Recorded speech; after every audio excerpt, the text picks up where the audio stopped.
What an incredible achievement this for Bangladesh! গণ অভ্যুত্থানের পর থেকে জেনারেশন জেড একের পর এক কীর্তি গড়েই চলেছে। এবার তারা জয় করল দক্ষিণ এশিয়া।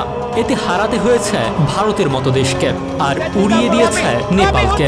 এ জয়ে বাধা হতে পারেনি কিছুই। নেপালের সুবিধার জন্য 10 মিনিট এক্সট্রা টাইমও বাংলার যুবাদের আটকাতে পারেনি। স্বাধীনতার পর প্রথমবারের মতো সাফ অনূর্ধ্ব 20 চ্যাম্পিয়ন হলো বাংলাদেশ। বাংলায় এখন বইছে সুদিনের হাওয়া, সবকিছুতে লাগছে পরিবর্তনের ছোঁয়া। গণ অভ্যুত্থানের পর থেকে পাল্টে যেতে শুরু করেছে দেশের ক্রীড়াঙ্গন। শেখ হাসিনা সরকারের পতনের পরপরই ক্রীড়াঙ্গনে বাংলাদেশ পেল বড় বড় 2 অর্জন। ক্রিকেটে প্রথমবারের মতো টেস্টে হারালো পাকিস্তানকে, আর ফুটবলে প্রথমবারের মতো সাফ অনূর্ধ্ব 20 চ্যাম্পিয়ন। বাংলার মানুষ সারা জীবন শুধু আর্জেন্টিনা ব্রাজিলের মেসি নেইমারের খেলাই দেখে গেল। তবে বাংলায় যে মেসি নেইমারের মতো প্রতিভাবানরা আছে তা কি জানে কেউ? না জানলে এই একটা ফ্রি কিকই তার প্রমাণ।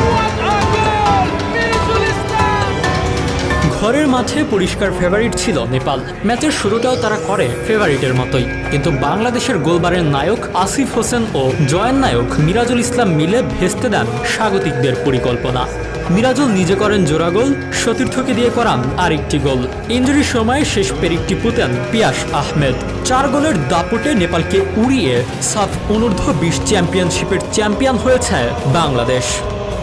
বয়সভিত্তিক এই টুর্নামেন্টে এর আগেও 3 বার ফাইনালে খেলেছে বাংলাদেশ। হারের তিক্ত স্বাদ পেয়েছে প্রত্যেকবার।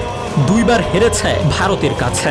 এবার সাফ অনূর্ধ্ব 20 চ্যাম্পিয়নশিপের ফাইনালের আগে বাংলাদেশের সামনে বড় বাধা ছিল সেই ভারতই। আর ভারতকে টুর্নামেন্ট থেকে বিদায় করে দিয়েছে বাংলাদেশ অনূর্ধ্ব 20 ফুটবল দল। ফাইনালে নেপালের বিপক্ষে যে চ্যালেঞ্জ অপেক্ষা করছিল সেটা আর বলার অপেক্ষা রাখেনি, কারণ চলতি এবারের আসরে একমাত্র হারটা নেপালের বিপক্ষেই ছিল বাংলাদেশের। তবে সব পরিসংখ্যান পেছনে ফেলে আজ ফাইনালে জ্বলেছেন মিরাজুলরা। নেপালের ললিতপুরের আনফা কমপ্লেক্সে ম্যাচের শুরু, দখল ও আক্রমণে নেপাল এগিয়ে থাকলেও ডিফেন্ড ও গোলবারের দায়িত্ব ভালোভাবে সামলেছে বাংলাদেশ দল। বিরতির আগে প্রথমার্ধে বেশ কয়েকবারই নেপালের আক্রমণ বৃথা করে দেয় বাংলাদেশ।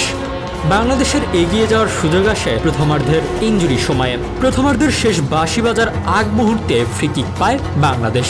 এই ফ্রিকিক থেকেই দুর্দান্ত শটে নেপালের জাল খুঁজে নেন বাংলাদেশের মিরাজুল। তাতে এগিয়ে যাওয়ার স্বস্তি নিয়ে বিরতিতে যায় বাংলাদেশ। এরপর বিরতি থেকে ফিরে আরও 2 গোল করে বাংলাদেশ। 3 গোলে পিছিয়ে পড়ার পর ছন্দে ফিরতে মরিয়া হয়ে ওঠে নেপাল। শেষ পর্যন্ত 80তম মিনিটে সামিরের পা থেকে একটি গোল শোধ করে নেপাল, কিন্তু তাতে লাভ হয়নি। যোগ করার সময়ে পিয়াস আহমেদের গোলে ম্যাচের নাগাল পুরোটাই নিজেদের নিয়ন্ত্রণে নিয়ে নেয় বাংলাদেশ। বড় জয়ের স্বস্তি নিয়ে সাফের শিরোপা মঞ্চে উৎসবে মাতে মারুফুল হকের দল।